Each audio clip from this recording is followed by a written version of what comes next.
Good evening and welcome to News Channel 8. I'm Jerome Aegean, and here's some of the top stories we have for you tonight. The search continues for 2 missing people. An update on the taste of St. Croix, and did you feel it? These stories and more are up next on News Channel 8.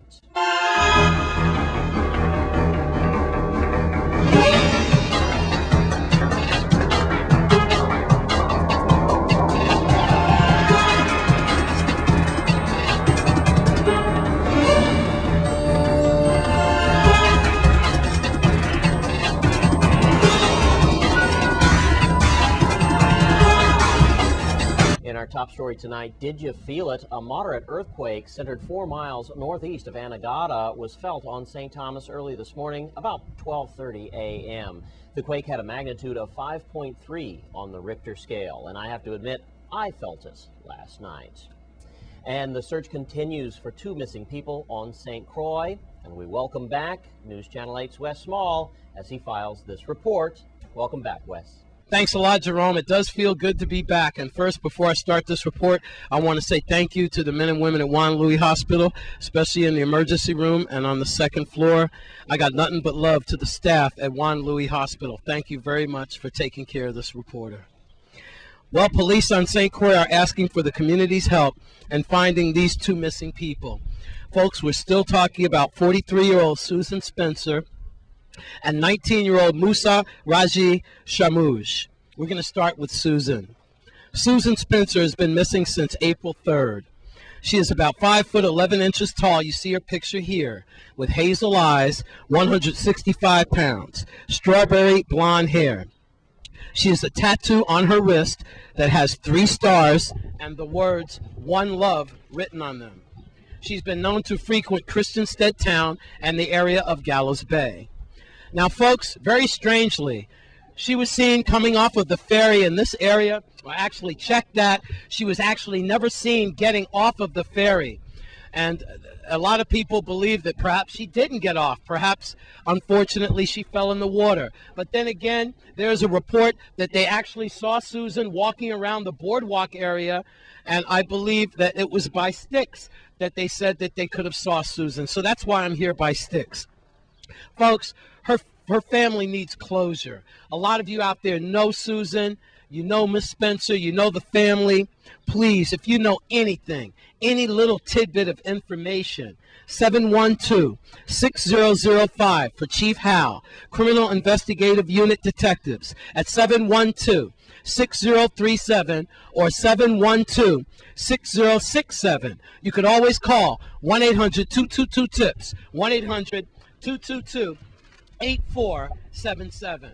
And now we are still looking for 19-year-old Musa Raji Shamouj. He's been missing since Wednesday, April 6th. Middle East descent. 5 foot 11 inches tall. You're looking at his picture here. He has black hair with sideburns and a beard with hazel eyes. He was last seen at Consumers Gas Station in Estate Grove. Again, if anyone has any information about Musa Raji or even Susan Spencer, you need to call Chief Hal at 712-6005, 712-6037, or 712-6067, or again, Crime Stoppers at 1-800-222-TIPS, 1-800-222-8477. I'm Wes Small for News Channel 8. Thanks, Wes, and it's good to have you back. And in other news tonight, it's Wednesday, and time for your Crime Stoppers report. Here's Judy Fricks. I'm Judy Fricks with your weekly Crime Stoppers report.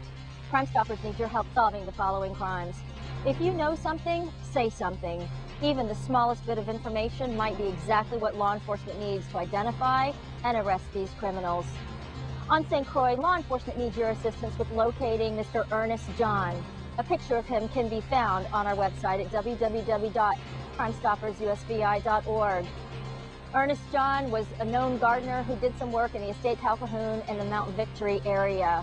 He is accused of molesting a 7-year-old girl in August of 2003. Again, go to our website to look at his photo. And if you know of his whereabouts, please call Crime Stoppers. He may be here in the territory, he may be in the Dominican Republic, or somewhere else. Let's help bring closure to this young person's plight. And on St. John, we have a repeat crime for you. We featured this back in February. A crime occurred Sometime between 9 p.m. on Monday, February 21st, and 9 a.m. the next day, 2 motorcycles were stolen. I have a lot of information for you here. One of them was a 2008 Suzuki GSX-R 1000 with the license number M4500, and it was stolen from number 16-15 Estate Adrian. It's black, bronze, and silver.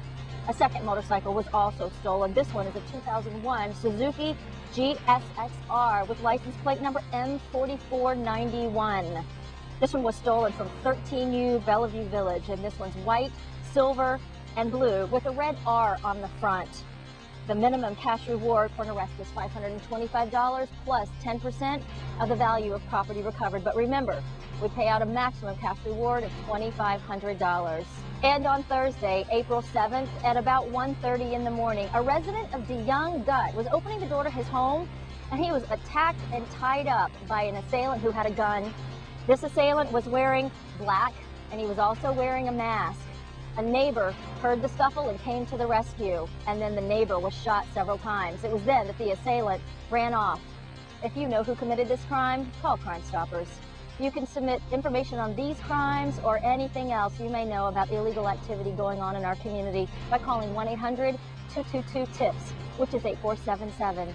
You can also log on to our website, again, at crimestoppersusvi.org, and submit a tip on the web. Your tips are always anonymous, and if you call our stateside call center, our operator speaks several languages. Remember, if your information leads to an arrest, a recovery of stolen property, or illegal weapons or drugs, you will receive a cash reward paid according to your instructions. Crime Stoppers recently approved the payment of 10 cash rewards. If you submitted a tip to Crime Stoppers, please contact us to find out if you are eligible for one of these rewards. This has been Judy Fricks with your weekly Crime Stoppers report. Thanks, Miss Fricks. Well, the Taste of St. Croix is only one day away. Here's an update with News Channel 8's Wes Small and St. Croix Foundation, Roger Dewey. Thanks a lot, Jerome. We're at the Palms with St. Croix Foundation's Roger Dewey, and it's all about the Taste of St. Croix, an annual event that takes care of many entities. And you have a symposium right in back of us here at the Palms that's going on, and all gearing up for tomorrow's festivities at DV. Give us an update, Raj. Well, Wes, the whole week is now called the St. Croix Food and Wine Experience. We've been able to build around the Taste of St. Croix and turn it into an entire week of events. And the beauty of that is that it's gotten St. Croix lots of publicity. It's gotten a lot of coverage because there are 9 travel writers in town right now covering the week of events. And so we first have to salute Catherine Pugliese and Kelly Odom, who created the Taste and made the foundation their partner. But the whole week of events is incredible because it is putting St. Croix on the map. Right now at the Palms is a symposium on olive oil and some other work, session on wine blending. And this is for the industry or for people who are really interested in those kind of things. There's also a luncheon today at Sustainable Farm. There's an exciting event this afternoon at Eat at Cane Bay, which is the food fight, which is some of our top chefs, both local and international chefs, are coming in to compete in a fun event for charity. Tonight there are wine dinners at Waves and Cultured Pelican. Tomorrow, of course, is the Taste, the centerpiece. Friday there are again wine dinners called Cork and Fork dinners. There's a wonderful barbecue at the Fort in Frederickstead tomorrow night, tied in with Sunset Jazz, and there is also a dine around in Christiansted. And then Saturday it ends with Wine in the Warehouse at the Leawood Warehouse, where the vintners who are here for Taste of St. Croix are pouring even finer wines out the Leawood Warehouse. A number of the restaurants are catering it, and it's an opportunity to buy the wines that are poured at Taste of St. Croix. So this entire week of events puts St. Croix on the map, and it's great support for the St. Croix Foundation. I like that. A little cork and fork. Yeah, that's what it's called. Cork and Fork dinners. Everything's gotta have a name. I mean, last night, for example, we had what was called the Gourmet Vintner Dinner at Tutu Bene. Tutu Bene generously closes their restaurant. We brought in a young chef named Tiffany Derry, who's probably the rising star of African-American chefs across America. And she came and did this magnificent dinner at Tutu Bene last night. Well, now that you made me hungry, The crew and I are going out in the search for cork and fork. That Well, sounds good. what you should do is step in and enjoy the olive oil symposium because you've got olive oil tasting. It's incredible. Some of the professionals will come in this week. Today we're at the Palms with Roger Dewey, St. Croix Foundation. I'm Wes Small for News Channel 8. Thanks, Roger Dewey, and I'll be out at the Taste of St. Croix tomorrow night. I'll see you there. When we come back from this break, we'll take a look at something that's happening very special at the animal shelter, and they need your help.